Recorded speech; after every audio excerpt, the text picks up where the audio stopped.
एक बार फिर मैं विजय कुमार संडिल आपको अपने YouTube चैनल में हार्दिक स्वागत और अभिनंदन करता हूं। आज की वीडियो में हम भगवान नारायण को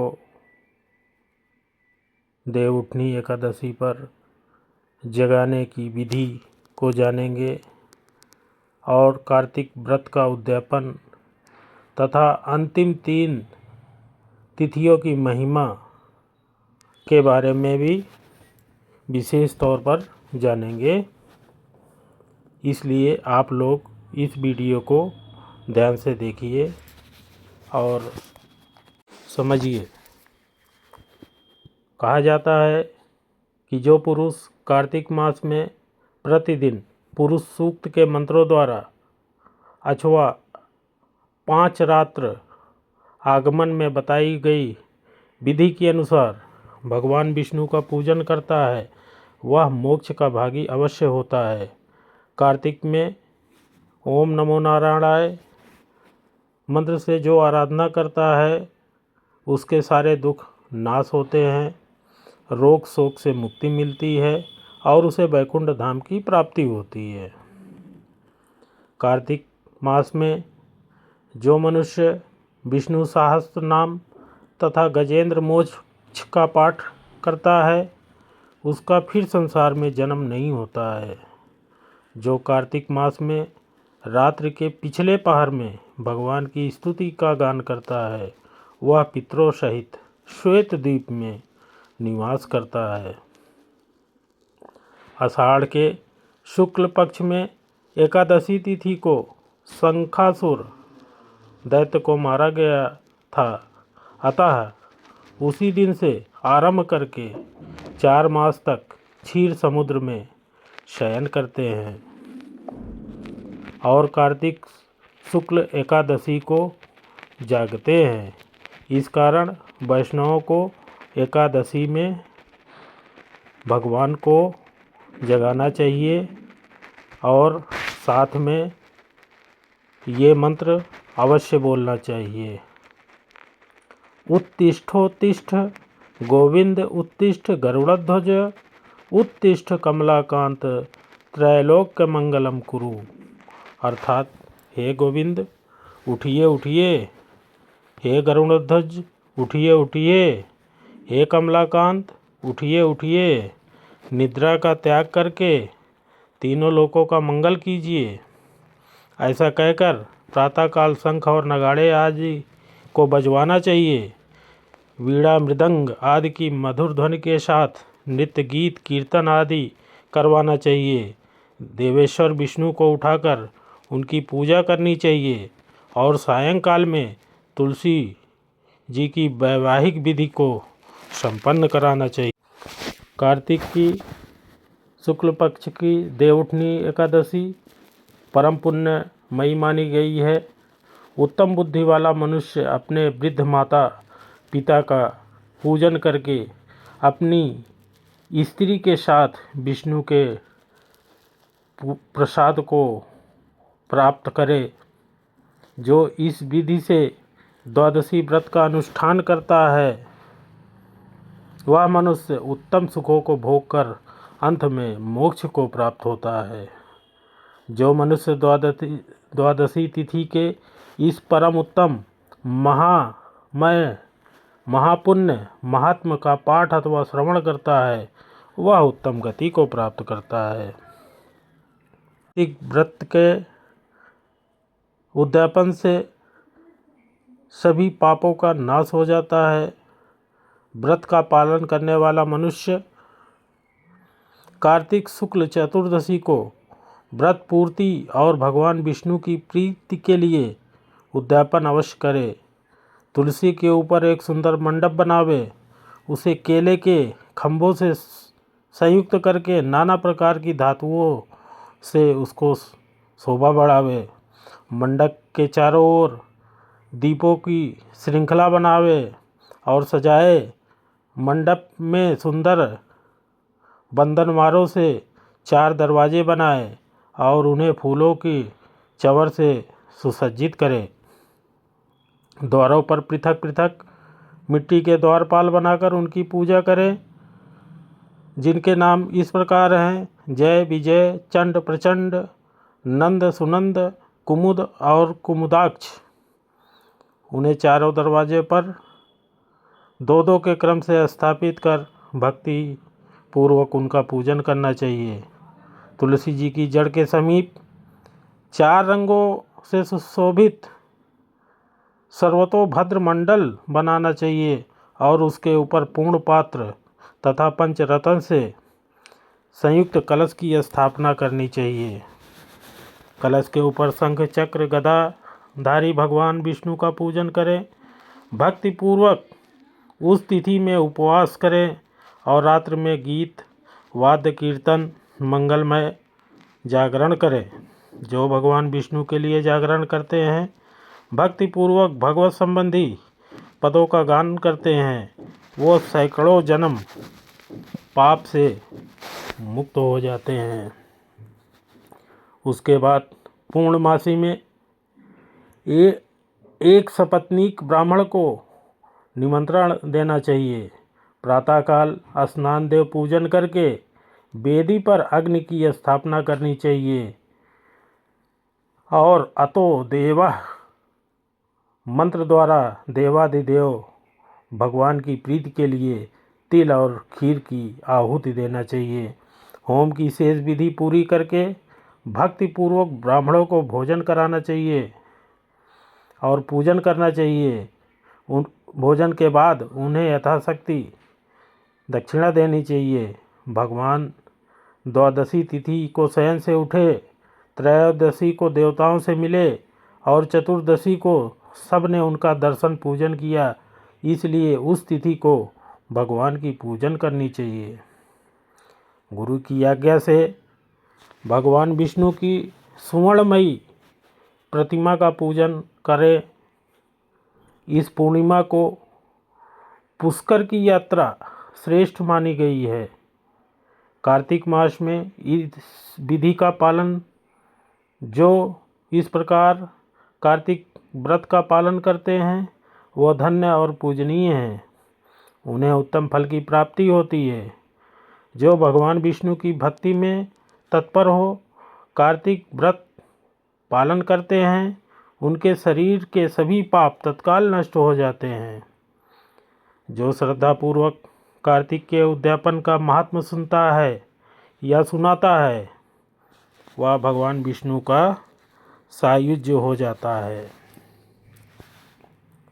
भगवान विष्णु की पूजा में रात्रिकाल व्यापिनी चतुर्दशी ग्रहण करनी चाहिए और अरुणोदय के समय भगवान शिव जी की पूजा अवश्य करनी चाहिए।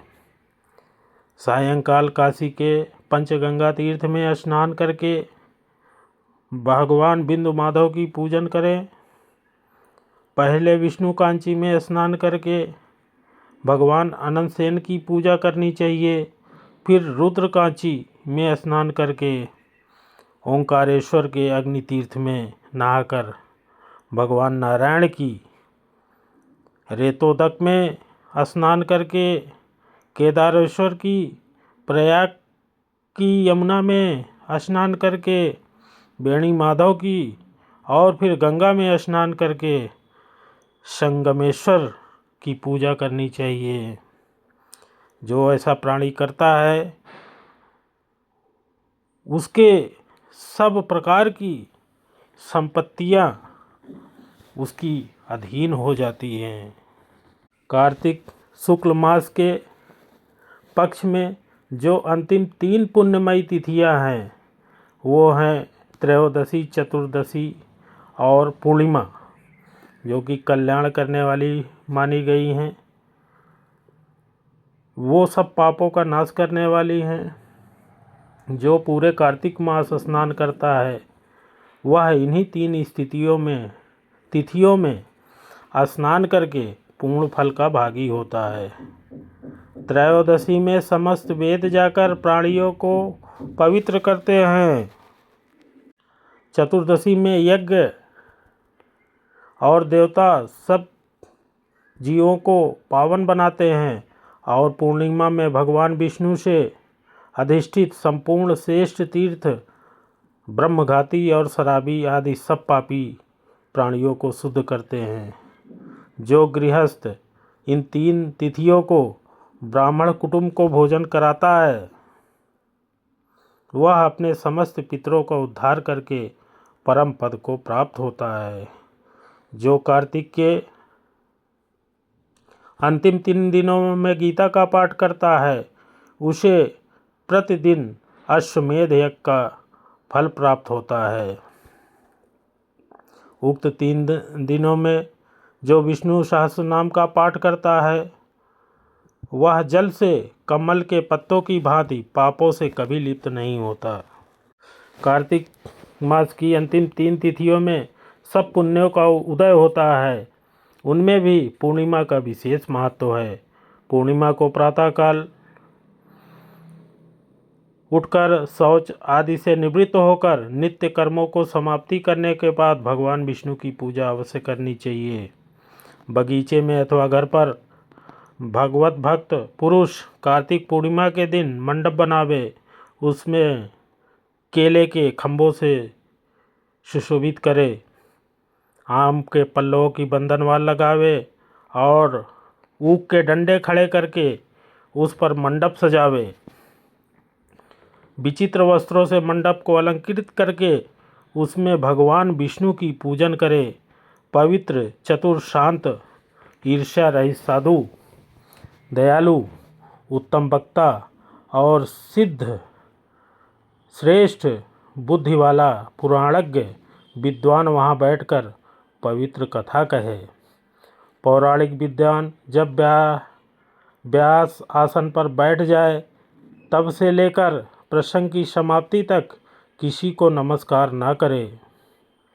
जहाँ दुष्ट मनुष्य भरे हुए हों, जो शूद्र हिंसक प्राणियों से घिरा हो अथवा जहाँ जुए का अड्डा हो, ऐसे स्थान में बुद्धिमान पुरुष पुण्य कथा ना कहे। इससे बहुत पाप बताया गया। जो शुद्ध और भक्ति से संयुक्त अन्य कर्मों की अभिलाषा न रखने वाले मौन, पवित्र एवं चतुर हों, वे ही श्रोता पुण्य के भागी होते हैं। जो मनुष्य बिना भक्ति के अधम भाव लेकर पवित्र कथा सुनते हैं उनको पुण्य फल की प्राप्ति नहीं होती। मास के अंत में गंधमाल्य, वस्त्र, आभूषण तथा धन के द्वारा भक्ति पूर्वक पौराणिक विद्वान का पूजन करें। जो मनुष्य कल्याणमयी पुराण कथा को सुनाते हैं वह 100 कोटि कल्पों से अधिक काल तक ब्रह्मलोक में निवास करते हैं। जो पौराणिक विद्वान बैठने के लिए कंबल, मृगचर्म, वस्त्र, चौकी अथवा पलंग देते हैं, जो पहनने के लिए कपड़े देते हैं, वे ब्रह्मलोक में निवास करते हैं। यह कार्तिक महात्म्य सब रोगों का और सब पापों का संपूर्ण नाश करने वाला है। जो मनुष्य इस महात्म्य को भक्ति पूर्वक सुनता है और सुनकर धारण करता है वह सब पापों से मुक्त होकर भगवान विष्णु के लोक में जाता है। जिसकी बुद्धि खोटी हो, जो श्रद्धा भाव से हीन हो, ऐसे मनुष्य को कभी भी महात्म्य नहीं सुनाना चाहिए। ऐसा मनुष्य अगर सुनेगा तो उसका पालन नहीं करेगा और पालन नहीं करेगा तो इससे इसका निरादर होगा। इसलिए ऐसे मनुष्य को यह महात्म्य कभी नहीं सुनाना चाहिए। अतः इस कथा से ये प्राप्त होता है कि कार्तिक मास का शुक्ल पक्ष का 3 दिन विशेष होता है। त्रयोदशी, चतुर्दशी, पूर्णिमा, ये तीनों दिन बहुत ही कल्याण करने वाली मानी गई हैं। इन 3 तिथियों को जो ब्राह्मण कुटुंब को भोजन कराता है वह अपने समस्त पितरों का उद्धार करके परम पद को प्राप्त कर लेता है। और इसमें ये भी बताया गया है कि कार्तिक के अंतिम 3 दिनों में जो गीता का पाठ करता है उसे प्रतिदिन अश्वमेध यज्ञ का फल प्राप्त होता है। आपको पता है कि इस कलयुग में अश्वमेध यज्ञ करना तो दूर है, अश्वमेध यज्ञ का नाम लेना भी बहुत ही टेढ़ा काम है, क्योंकि इस युग में इस अश्वमेध यज्ञ के बारे में आदमी सोच सकता है, जान सकता है, लेकिन कर नहीं सकता है। और जो ये 3 दिन विष्णु सहस्त्र नाम का पाठ करता है वह जल से कमल के पत्तों की भांति पापों से कभी लिप्त नहीं होता है। ऐसा करने वाला मनुष्य, देवता और कुछ शुद्ध और सिद्ध लोग ही होते हैं, क्योंकि कार्तिक मास की अंतिम 3 तिथियों में सब पुण्यों का उदय होता है और इसमें पुण्यों के उदय में पूर्णिमा तिथि का विशेष महत्व होता है। तो देव उठनी एकादशी से पूर्णिमा तक की तिथि बहुत ही महत्वपूर्ण है, इसलिए आप लोग इस कथा को ध्यान से सुने और अमल में लाएं। और अगर आप श्रद्धा भक्ति से सुनते हैं तो निश्चय ही आपको फ़ायदा होगा, इसमें कोई दो राय नहीं है। क्योंकि जैसे आपका श्रद्धा विश्वास वैसे आपको सिद्धि प्राप्त होती है, ठीक उसी प्रकार जिस प्रकार से जिस इच्छा से आप सुनेंगे वैसे ही उसी प्रकार से आपको ये महात्मा प्राप्त होता है। धन्यवाद।